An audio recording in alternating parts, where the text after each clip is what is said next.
La parole est à monsieur Éric Bocquet en remplacement de sa collègue Michèle Gréaume. C'est bien cela, merci madame la présidente, monsieur le ministre.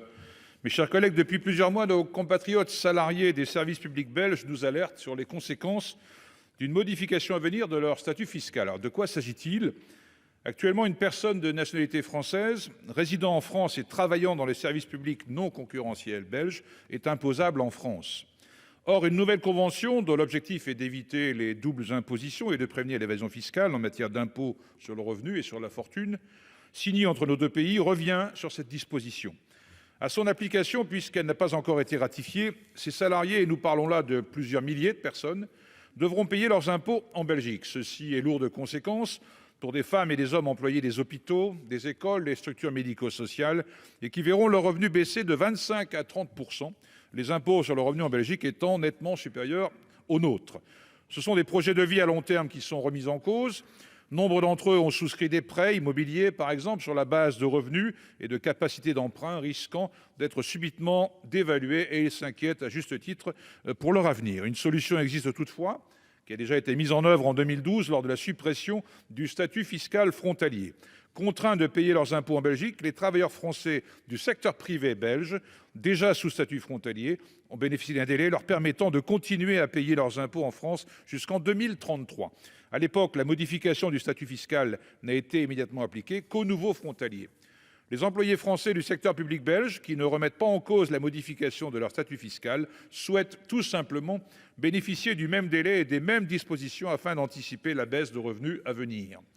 Aucune réponse précise ne leur a encore été apportée, mis à part l'annonce d'une hypothétique et lointaine modification de la législation fiscale belge, non confirmée de l'autre côté de la frontière et semble-t-il une nouvelle fois repoussée. Cette vague promesse ne peut lever les craintes bien légitimes. Ma question est donc simple et précise, monsieur le ministre, et j'espère que votre réponse le sera tout autant. Comptez-vous accéder à la demande des salariés français concernés de bénéficier des mêmes délais et dispositions que leurs collègues du privé en 2012 ?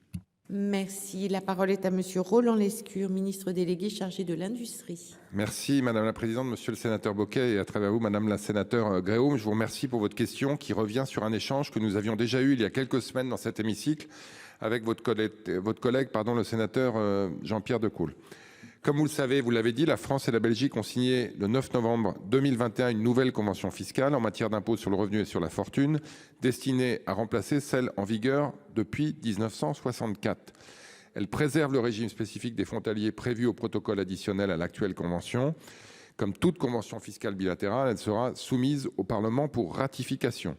S'agissant des rémunérations de sources publiques, la convention franco-belge repose, sauf exception, sur le principe de l'imposition par l'État qui verse ses revenus. Ceci explique que la nouvelle convention prévoit que les salaires des personnes travaillant en Belgique pour une entité publique belge soient taxés en Belgique, même si elles habitent en France.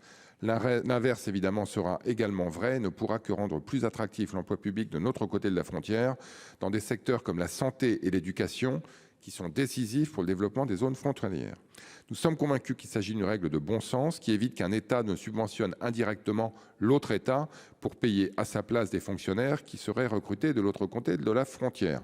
Je comprends que vous partagez ce constat, même si, vous l'avez dit, pour les résidents de France, seule une catégorie des travailleurs verra son régime d'imposition modifié par les futures dispositions conventionnelles.